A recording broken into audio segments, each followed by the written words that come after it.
क्या ये बात थोड़ी हैरान करने वाली नहीं लगती कि मतलब प्राचीन दुनिया में लोग ये मानते थे कि युद्ध और घातक हथियारों का आविष्कार इंसानों ने खुद नहीं किया था। हाँ, ये आज की सोच से बिल्कुल अलग है। बिल्कुल। और तो और सौंदर्य प्रसाधन यानी मेकअप जैसी चीजों के बारे में भी उनका यही मानना था। उस दौर की सोच के अनुसार ये सारा ज्ञान स्वर्ग से गिरे हुए फरिश्तों ने धरती पर लाया था। सही कहा। असल में प्राचीन सभ्यताओं के लिए बुराई और विनाश का कोई सीधा मानवीय कारण नहीं था। आज हम एक ऐसी ही रहस्यमयी और प्राचीन दुनिया के दरवाजे खोलने जा रहे हैं। आज की इस गहन चर्चा का हमारा मिशन हनोक की पुस्तक यानी बुक ऑफ एनॉक के पन्नों में दबे उन रहस्यों को डिकोड करना है। और ये पाठ इतना विवादित और नाटकीय था कि इसे सदियों तक मुख्यधारा के इतिहास से जानबूझकर दूर रखा गया। हाँ, जो लोग इतिहास और प्राचीन ज्ञान को गहराई से समझना चाहते हैं, उनके लिए ये चर्चा बहुत खास होने वाली है। ये कोई साधारण पुरानी कहानी नहीं है। ये बुराई की शुरुआत और फरिश्तों के पतन की एक बहुत ही विस्तृत तस्वीर पेश करती है। और साथ ही ये पूरे ब्रह्मांड के काम करने के तरीके को भी समझाती है। मतलब इस प्राचीन पाठ की सबसे दिलचस्प बात यह है कि ये दुनिया को देखने का एक बिल्कुल अलग नजरिया देता है। बिल्कुल। तो चलिए इस विरोधाभास से शुरू करते हैं। इस पाठ की शुरुआत एक बहुत ही सुंदर चित्र से होती है। हाँ, प्रकृति की उस अचूक व्यवस्था का चित्र। एकदम सही। एक तरफ प्रकृति की वो पूर्ण व्यवस्था है जहां सूरज और चांद बिना कोई गलती किए अपने तय समय पर उगते और डूबते हैं। नदियां अपना रास्ता नहीं बदलती। और पेड़ पौधे भी मौसम के अनुसार बिना किसी बगावत के अपने चक्र का पालन करते हैं। प्रकृति के हर कण में एक पूर्ण अनुशासन दिखाई देता है। हाँ, लेकिन फिर कहानी का रुख अचानक इंसानों और फरिश्तों की ओर मुड़ता है और वहां सिर्फ अराजकता है, कोई नियम नहीं। तो मैं सोच रही थी कि ये अराजकता आखिर शुरू कहाँ से होती है। ये सवाल बहुत अहम है। एनॉक की पुस्तक हमें यिरेत के दिनों में ले जाती है, जहां एक बहुत ही चौंकाने वाली घटना घटती है। माउंट हर्मन वाली घटना है ना? बिल्कुल। 200 पहरेदार, जिन्हें हम स्वर्गदूत या वॉचर्स कहते हैं, वे स्वर्ग से सीधे माउंट हेरमोन की चोटी पर उतरते हैं। बाप रे, 200 स्वर्गदूत एक साथ धरती पर आ गए। हाँ, और उनका ये उतरना कोई गलती या अचानक हुई घटना नहीं थी। ये एक सोची समझी बगावत थी। मतलब एक पूरी तरह से प्लान की गई साजिश। मैंने पढ़ा था कि उनके नेता का नाम सेमजाजा था। हाँ, सेमजाजा। और उसका व्यवहार किसी भी स्वर्गीय प्राणी से बिल्कुल अलग था। उसी एक अर्थ था कि जब असल में इस पाप को करने का समय आएगा तो उसके साथी फरिश्ते पीछे हट जाएंगे। अच्छा, तो उसे लगा कि सारा दोष उसी के सर मढ़ दिया जाएगा। बिल्कुल। इसलिए वो माउंट हेमोन पर उन सभी से एक शपथ लेता है। वे सब एक दूसरे को शाप से बांध लेते हैं कि वे इस योजना को हर हाल में पूरा करेंगे। ये सुनकर तो मुझे किसी माफिया फिल्म की याद आ गई। हम्म, जो बात मुझे यहाँ सबसे ज्यादा हैरान करती है वो ये है कि सामेजाजा ने बाकी फरिश्तों को एक खून की शपथ से बांधा। हाँ, ताकि कोई भी बीच में धोखा ना दे सके। ये स्वर्ग में कोई वैचारिक मतभेद नहीं था, बल्कि एक पूरी तरह से संगठित ब्रह्मांडीय विद्रोह था। सच में रोंगटे खड़े करने वाला है। और उनकी खतरनाक योजना क्या थी? इंसानी महिलाओं को अपनी पत्नियों के रूप में चुनना। और इस अपवित्र मिलन का परिणाम इतिहास की सबसे खौफनाक घटनाओं में से एक बनता है। हाँ, महिलाओं ने दानवों को जन्म दिया, और ये कोई साधारण दानव नहीं थे। पाठ स्पष्ट रूप से कहता है कि उनकी ऊंचाई 3000 एल्स थी, जो कि एक बहुत ही विशाल आकार है। मतलब जो लोग नहीं जानते उन्हें मैं बता दूं कि प्राचीन काल में एक एल लगभग 18 इंच या एक हाथ की लंबाई के बराबर होता था। तो अगर हम 3000 एल्स की बात करें तो इसका मतलब है लगभग 4500 फीट या 1.3 किलोमीटर से भी अधिक ऊंचा। जरा इस विशालता की कल्पना कीजिए। ये आज के बुर्ज खलीफा से भी बहुत ऊंचा है। इतने विशाल दानव पृथ्वी पर चल रहे थे। ये सच में दिमाग हिला देने वाला है। लेकिन देखो, इस विशालकाय आकार को केवल एक शाब्दिक अर्थ में नहीं देखना चाहिए। तो क्या ये कोई रूपक था? हाँ, बिल्कुल। ये अत्यधिक लालच और विनाश का प्रतीक है। ये दानव इतने विशाल और असीमित भूख वाले थे कि उन्होंने इंसानों की सारी मेहनत और पृथ्वी के संसाधनों को पल भर में निगल लिया। बाप रे! और जब पृथ्वी पर उन्हें खिलाने के लिए कुछ नहीं बचा तो क्या हुआ? तब उस भूख ने सबसे खौफनाक रूप ले लिया।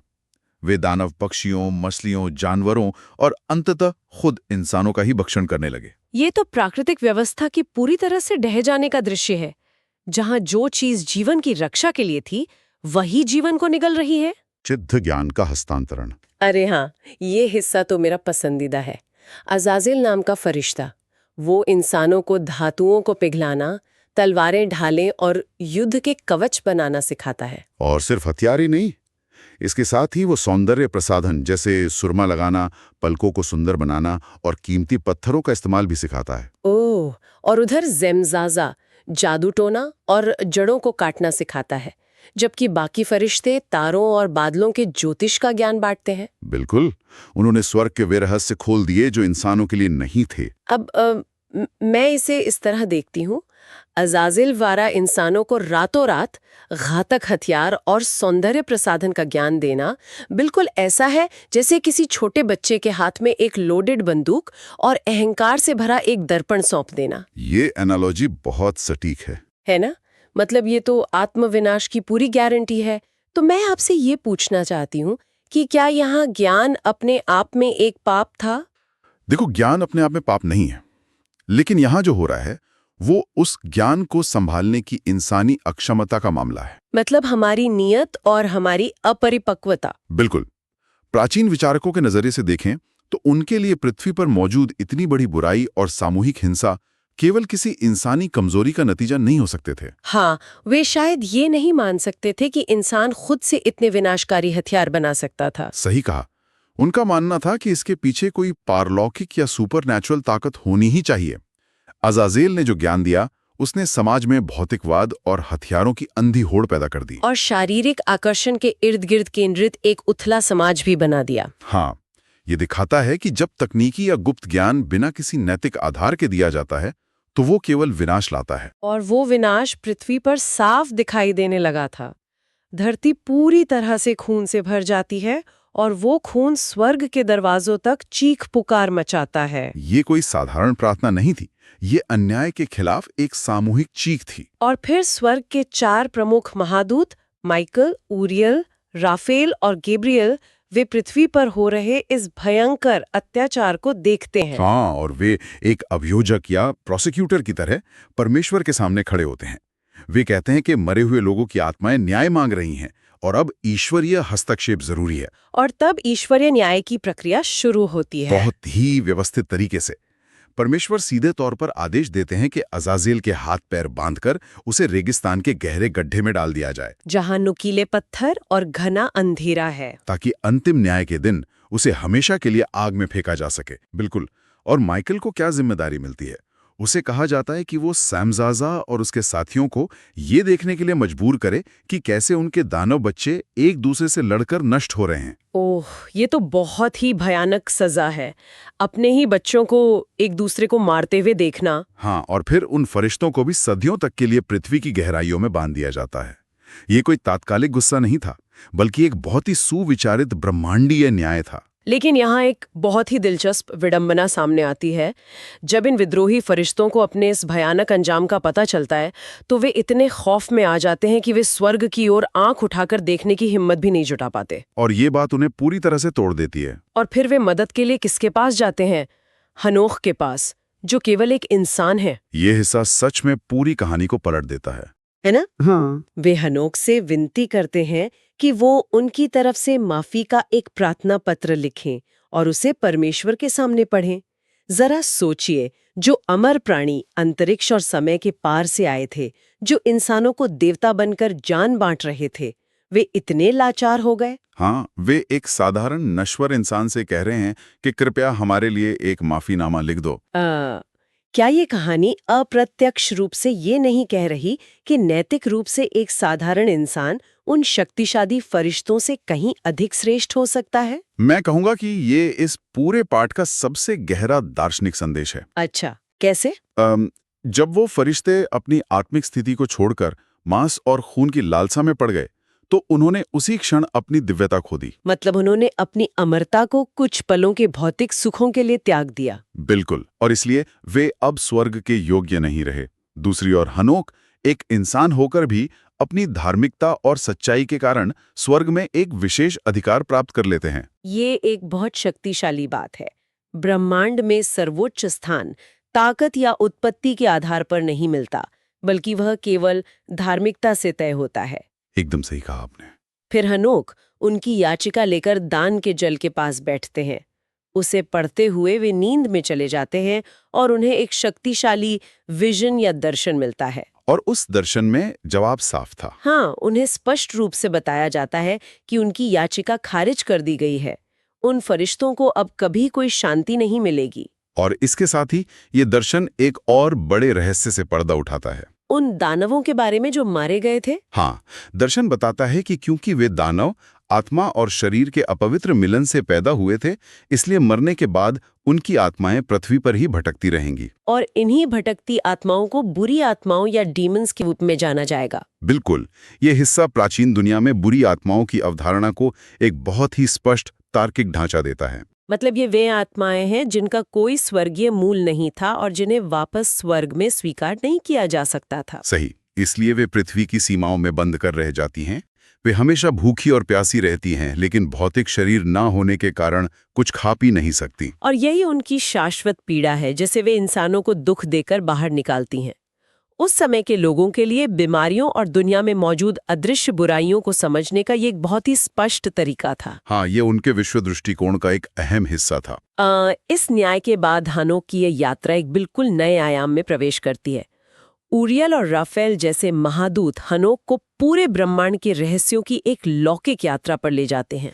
ये ब्रह्मांड का वो स्वरूप है जो हमारी आज की वैज्ञानिक सोच से बहुत अलग है। सच में, हनोक को सबसे पहले वो जगह दिखाई जाती है जहां उन तारों को कैद करके रखा गया है जिन्होंने समय पर उदय होने की आज्ञा नहीं मानी। उन्हें 10,000 वर्षों तक के लिए आग के खंभों के बीच बांध दिया गया है। ओह, मतलब जो तारे अपनी कक्षा से भटके उन्हें भी एक जेल में डाल दिया गया।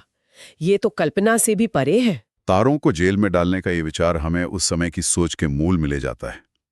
प्राचीन दृष्टिकोण में आकाश में कुछ भी निर्जीव या यंत्रवत नहीं था। तो क्या हर तारा एक सचेत प्राणी था? बिल्कुल, हर तारा, हर आकाशीय पिंड एक सचेत प्राणी माना जाता था। अगर कोई तारा अपने समय पर नहीं उगा तो इसका मतलब ये नहीं था कि कोई गुरुत्वाकर्षण की गड़बड़ी है। अच्छा, तो इसका मतलब था कि उस तारे ने परमेश्वर के आदेश की अवहेलना की है। हाँ, ये दिखाता है कि ईश्वरीय न्याय केवल इंसानों या फरिश्तों तक सीमित नहीं है।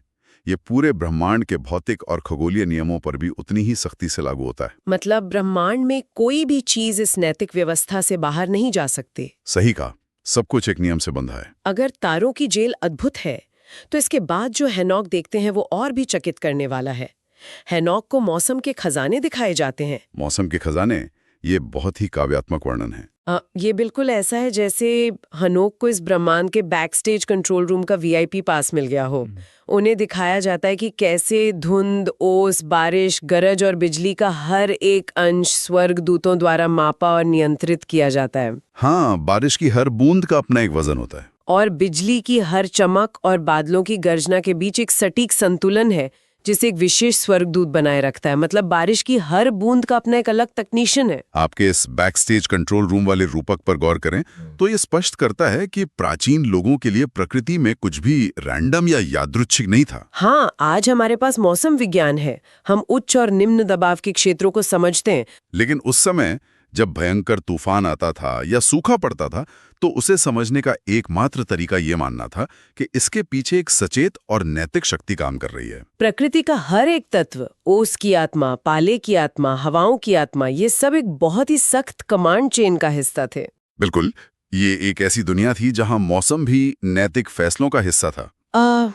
अगर प्रकृति के हर एक कण के लिए, यहाँ तक कि बारिश की एक छोटी सी बूंद के लिए इतनी सख्त व्यवस्था है, तो कल्पना कीजिए कि इंसानों की आत्माओं के लिए कितनी सख्त व्यवस्था होगी। हाँ, ये एक बहुत ही तार्किक सवाल है और यहीं से हनोक की यात्रा जीवन और मृत्यु के सबसे बड़े रहस्य की ओर मुड़ती है। हाँ, राफेल हनोक को एक विशाल और कठोर चट्टान वाले पहाड़ पर ले जाते हैं।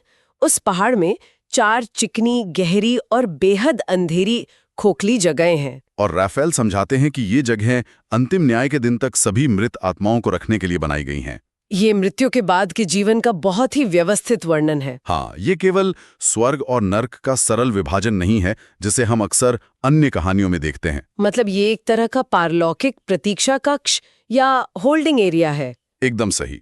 ये सुनिश्चित करता है कि अंतिम न्याय की प्रक्रिया में कोई चूक ना हो। और ये प्रतीक्षा कक्ष भी सबके लिए एक जैसा नहीं है। आत्माओं को उनके कर्मों के आधार पर इन 4 अलग अलग हिस्सों में बांट कर रखा गया है। हाँ, एक जगह उन धर्मी लोगों के लिए है जहां पानी का एक चमकीला सोता है, और दूसरी जगह उन पापियों के लिए है जिन्हें उनके जीवन काल में कभी सजा नहीं मिली और वे वहां भयंकर पीड़ा में हैं। इसके अलावा एक और जगह उन लोगों के लिए है जिनकी हत्या कर दी गई थी और वे न्याय की गुहार लगा रहे हैं।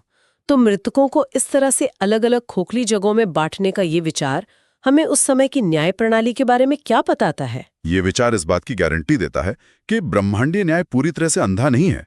ये बेहद सटीक और व्यक्तिगत है। क्योंकि अक्सर ऐसा होता है कि पापी लोग दुनिया में ऐशो आराम की जिंदगी जीते हैं और बिना कोई सजा पाए मर जाते हैं, जबकि अच्छे लोग दुख भोगते हैं। ये होल्डिंग एरिया उस असंतुलन को ठीक करता है। अच्छा, तो जिन पापियों को पृथ्वी पर दंड नहीं मिला उन्हें इस प्रतीक्षा कक्ष में ही पीड़ा दी जा रही है। बिल्कुल। और जिन धर्मियों ने पृथ्वी पर अन्याय झेला वे उस चमकीले सोते के पास शांति में हैं।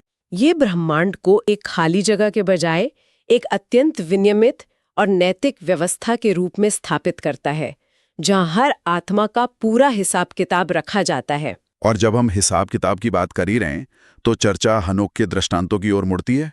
हाँ, पैरेबल्स। यहाँ एक बहुत ही रहस्यमयी और दिव्य आकृति का परिचय होता है जिसे मनुष्य का पुत्र या दिनों का मुखिया कहा गया है। यह कोई आम राजा या पैगंबर नहीं है। नहीं, बिल्कुल नहीं। ये आकृति ऐसी है जो तारों और ब्रह्मांड के निर्माण से पहले से मौजूद है। ये महिमा के सिंहासन पर बैठकर दुनिया के सभी गुप्त चीजों और इंसानों के दिलों का न्याय करेगी। मनुष्य का पुत्र की यह अवधारणा उस समय के धार्मिक और दार्शनिक विचारों में एक बहुत बड़ा बदलाव था। कैसा बदलाव? यह एक पूर्व अस्तित्व वाला ब्रह्मांडीय न्यायाधीश है जिसे विशेष रूप से उन लोगों को न्याय दिलाने के लिए चुना गया था जिन्हें पृथ्वी की व्यवस्थाओं ने कुचल दिया था। ऐसा जज जिसे न तो डराया जा सकता है और न ही खरीदा जा सकता है। बिल्कुल। और ये जज किसके खिलाफ सबसे सख्त है? पृथ्वी के राजाओं, शक्तिशाली लोगों और जमींदारों के खिलाफ। हाँ, पाठ बताता है कि ये मनुष्य का पुत्र इन शक्तिशाली लोगों को उनके सिंहासनों से उखाड़ फेंकेगा। और जिन पहाड़ों से सोना, चांदी, तांबा और लोहा निकलता है, जिन पर इन राजाओं की सत्ता और युद्ध मशीनें टिकी हैं, वे पहाड़ इस न्याय के सामने मोम की तरह पिघल जाएंगे। और अंततः इन शक्तिशाली लोगों को आग की एक गहरी घाटी में फेंक दिया जाएगा। लेकिन एक मिनट रुकिए, जब मैं ये हिस्सा पढ़ रही थी तो मुझे ये सब थोड़ा सुविधाजनक लगा। सुविधाजनक?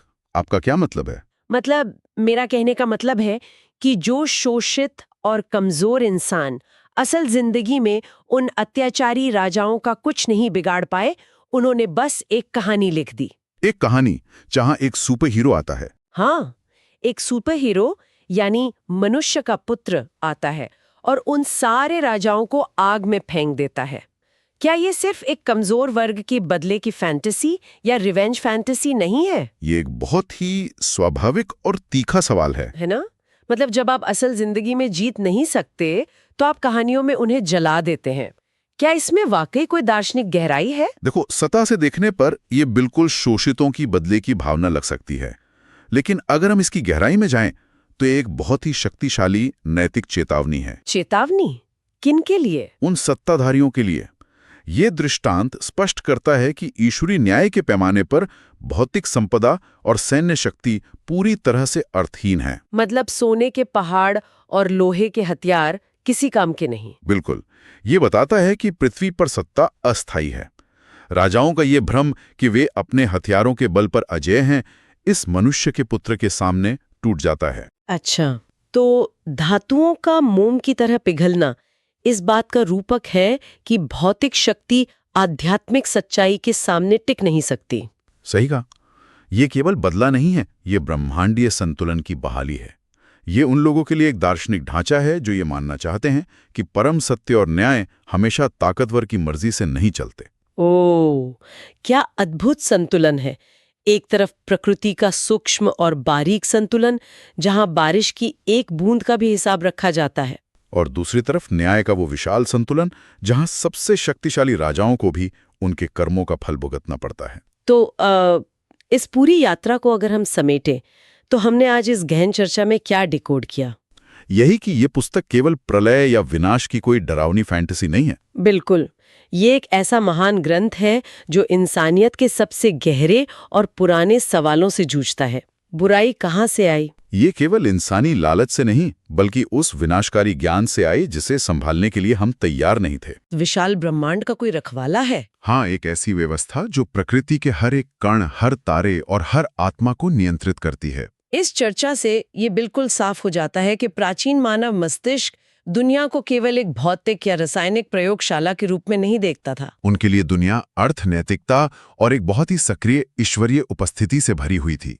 यह पाठ उन श्रोताओं के लिए एक शॉर्टकट है जो उस प्राचीन भव्यता को समझना चाहते हैं। एकदम सही। और ये ज्ञान हम सभी के लिए एक पुल का काम करता है जो हमें उस प्राचीन सोच से जोड़ता है। लेकिन अब अपनी इस चर्चा को समाप्त करने से पहले मैं एक ऐसा विचार छोड़ना चाहती हूँ जो शायद हम सबको सोचने पर मजबूर कर दे। बिल्कुल, बताइए। प्राचीन लोगों का दृढ़ विश्वास था कि बारिश की हर बूंद, गरज की हर आवाज और हर एक तारे का एक सचेत अभिभावक है। स्वर्गदूत ये सुनिश्चित करते थे कि प्रकृति अपने नैतिक नियमों का कड़ाई से पालन करे। हाँ, वे प्रकृति को एक जीवित और नैतिक इकाई मानते थे।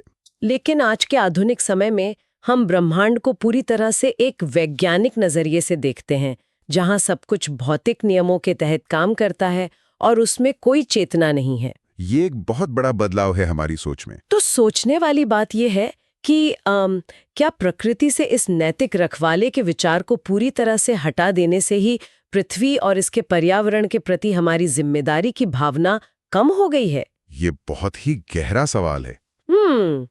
जब प्रकृति केवल एक संसाधन बन जाती है जिसे हम अपने फायदे के लिए चूज सकते हैं और उसमें कोई पवित्र व्यवस्था नहीं बचती, तो क्या हम उसी अराजकता और आत्मविनाश की ओर नहीं लौट रहे हैं जिसकी शुरुआत माउंट हरमोन पर उन विद्रोही पहरेदारों ने की थी? ये सच में हमें अपने आज के रवैये पर पुनर्विचार करने को मजबूर करता है। शायद प्राचीन लोग कुछ ऐसा जानते थे जिसे हम अपनी वैज्ञानिक तरक्की के भारी शोर में कहीं